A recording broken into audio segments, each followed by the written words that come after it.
All right, welcome to the show. Welcome to another exciting episode of Agribusiness Weekend. I'm Duyile. If you haven't subscribed to our YouTube channel, you see where I'm looking at you like this. If you haven't subscribed to our YouTube channel, you're not helping me at all. No. You're not helping me at all. Please do well to follow us on all our social media platforms and subscribe to our YouTube channel. Remember that right here on Agribusiness Weekend, we fill in the gap in the communication and information within the agri ecosystem. Welcome to the show.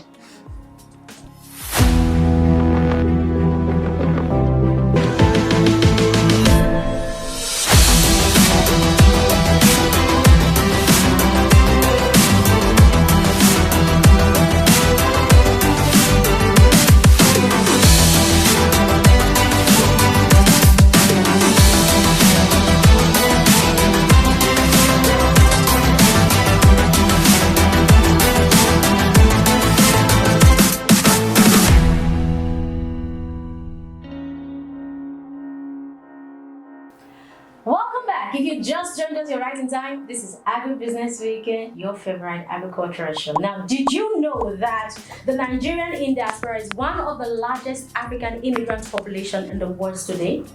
Now, let's look at encouraging Nigerians in diaspora to invest in agriculture. And on set with me is this handsome-looking, I'm very handsome. This handsome-looking man. Funny enough, is a Nigerian in diaspora and is so much interested in agriculture. You need to see what he's doing in his farm. He's the managing director of Riding Farms, David Omololu. Thank you so much for joining me. My pleasure, definitely, my pleasure. Thank you for coming. No, it was fun. The drive down from Abeokuta to Lagos wasn't too bad. So yeah. How was your trip? It was okay. I was scared of the Lagos traffic. I avoid Lagos like the plague. That's our signature. Yeah. All right, David, now tell us, looking at Nigerians in diaspora investing in agriculture, what do you think is the greatest problem facing Nigerians in diaspora? Why do you think most Nigerians in diaspora are scared to invest in agriculture? It's some part of it is knowledge. Some part, before I came, myself, I had to do a lot of research. What is happening in Nigeria? What area of agriculture do I look into? How do I find market? How do I put my produce together? How do I sell my market? Okay. So a lot of it is knowledge, just understanding the terrain and knowing what you're going into and the people you'll be dealing with. So there's not that much information out there, even down to things like pricing. Like how do you really look at your pricing structure? Okay. And costing structures, that's not there. So if you're buying land in one place for X amount, then you can buy land right next door to it for double the amount, because there's no regulation to say, okay. So a lot of people in the diaspora are looking to invest in Nigeria, especially Nigerians, but also British, English, indigenous, and many other nations are actually looking to invest in growing economies like Nigeria. But the issue we have here in Nigeria to some extent is from the outside looking in is political instability, a lack of clarity and stuff like that. So, so one has to do their research very well before they invest, but it's worth doing and it's worth investing. So now you have been investing in agriculture in Nigeria as a Nigerian in diaspora for how many years now? 2 years now. 2 years yeah. now. So David, what do you think we can do, to help manage this challenge? Because I feel like, okay, the private and the public sector has a role to play to, train more Nigerians in diaspora to be interested in investing in agriculture. What should we do? It's a hard task. I think, firstly, the person who is looking to invest in Nigeria really must have a clear idea of what they want to do, and they have to have a passion for it, because when you face a hard rock, it's that passion that pushes you through. Yeah. So for the private sector, in terms of what they can do, is just lead with clarity. Let people understand, okay, there's an investment opportunity here. I think for me, I read an article that was printed in a UK newspaper. Okay. I believe it was The Guardian, and the Prime Minister at the time brought a bunch of delegates, like the head of a few banks, to Nigeria and said, look, if you want to make £1 billion, or not naira, £1 billion in the next 10 years, invest in agriculture in Nigeria. Oh, wow. And that was one of the things that really perked me up. I was like, okay, I could do with $1 billion. Oh yeah, let me go. Oh, so that's your goal, right? That was my, yeah. Million is not a million anymore until you make $1 billion. So, $1 billion's the new million. So, for me, it was definitely a financial decision. I was looking at one of my farms is we rear pigs. A few different breeds of pigs, Alede, I think if I pronounced it right. And I was looking at the the environment around pig farming, and found out that Nigeria, we import 80% of the pigs that we consume in this country. And I thought, that's just ridiculous. Are we not capable of breeding pigs and selling it into our market? So that was one of the things I thought, well, I'll definitely go to Nigeria. I'm definitely going to invest in agriculture. I'm definitely going to do pigs. So it just all made sense for me to do it. So. And how has the government policy favored you all this year? To be honest, I haven't looked at the government policy. I've kind of just left the government to do what the government do best, and I've just taken on the challenge and just managed myself. I think I always say to people that I meet here in Nigeria, I say, look, it's even if you look at the UK system, it's not just the UK government that built the UK, it's the philanthropists, the entrepreneurs that actually put together systems that were there to suit them. So we have to build up our own system as business people and farmers and any other sector that we're in. We have to build up our own. If you've got two pillars holding the house, the government being one, the second sector would be the middle class, the people who are building businesses. They are there to support government and at some point influence government policy making to suit their business needs. And you know, that's what we don't have here in Nigeria. At the moment, we rely a lot on government. And I think we need to start looking at how do we develop our private sectors to be able to function in a way that allows us to act alongside government to build a better, more sustainable, you know, future for Nigeria. So what is the need? Why is it so important for more Nigerians in diaspora to involve in agriculture? Because I know that the agricultural sector is an economic booster. But when you think about, after all, I'm not, for instance, I'm not. If I'm in Nigerian in diaspora, the first thing I would think of is, after I'm not in Nigeria. The economy does not affect me because I stay in somewhere. So why is it important for Nigerians to invest in agriculture? What's significant? It depends on the way you're looking at it. From a person who investing in Nigeria in agriculture from the diaspora, if you're looking at it as a financial opportunity, then it's a very important move, because those people who are out there, like if you look at something like Bitcoin, for instance, those people who bought Bitcoin when it was $100 and they brought maybe $1,000 worth of Bitcoin, which is now trading at something like $57,000, you'd have had, I don't know, 10 Bitcoin at, you know, that you can now sell it. And that's, you know, that's over not $250,000 plus. So it's about investing early, and Nigeria is Bitcoin at $100. You know, it's good to invest now, especially in agri, which is a very large sector that is yet untouched, really underdeveloped.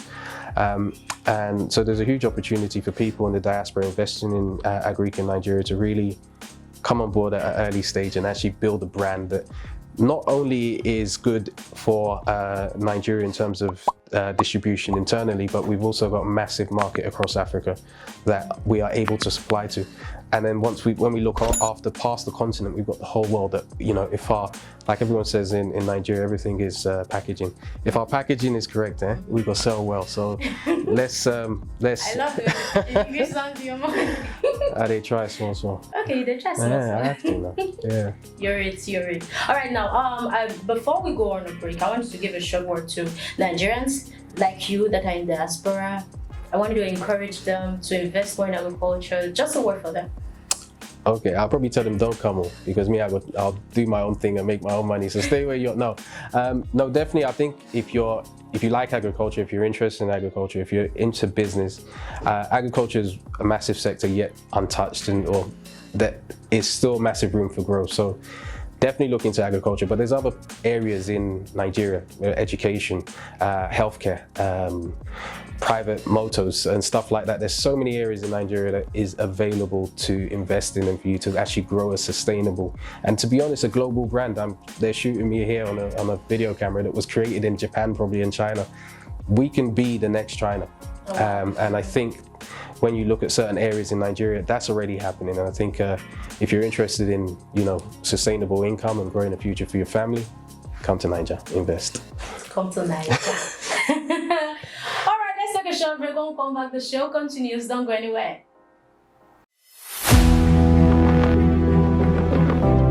Hi, I'm Vincent Obike. I'm the Finance and Business Operational Manager at Vera Corelli. You're watching the Agribusiness Show. Stay tuned.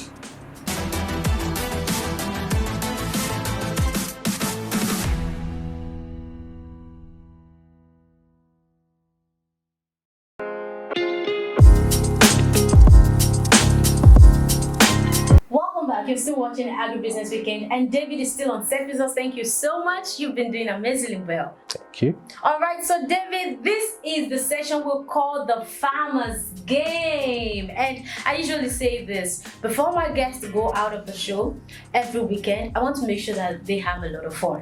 So it's not just about you. Yes, you've informed us, you've enlightened us, but I want you to have fun before you go. Let's do it. So David, we have 10 questions on our list. Okay. And you're going to be answering 3 questions randomly. So you pick a number and I ask you the question. That's how it goes. Okay. So let me get your first number. You guys have thought about this game for real. Okay. My first number will always be 4. 4, number 4. Okay. David, say a parable in your dialect and give us the meaning. Bawoni. And that's not a parable. That's not a parable. That's not a parable. I'm going to be terrible at this game because my Yoruba is completely. It's hard. You know, you have to have good ears to understand me. I give up on this one. I'm gonna. I really wanted to see what you'd say, but just try. Just try. Okay. So it'll be like a question, right? Yeah, a parable. Oh, well, okay, you're gonna have to clarify. What is a parable now? My head is going. A parable, I'm thinking of Bible verses. Okay, like a proverb.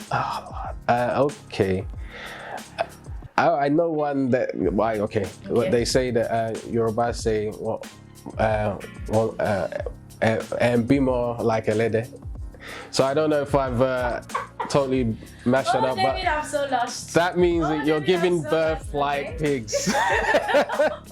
And as a farmer, that's the best one I can come up with. All right, he's a Nigerian diaspora. Please don't persecute him, please. All right, David, well done. Let me get your second number. Okay, definitely not number 4 again. Let's Okay. go for number 7. Number 7. Okay, so David, I'll say a word, and you use the word to sing a song. Cool. All right, so I'm sure you're ready. Yes. Okay. As I wipe my brow. All right, please do. All right, let's get it done. The first word is love. And you want me to sing a song about love?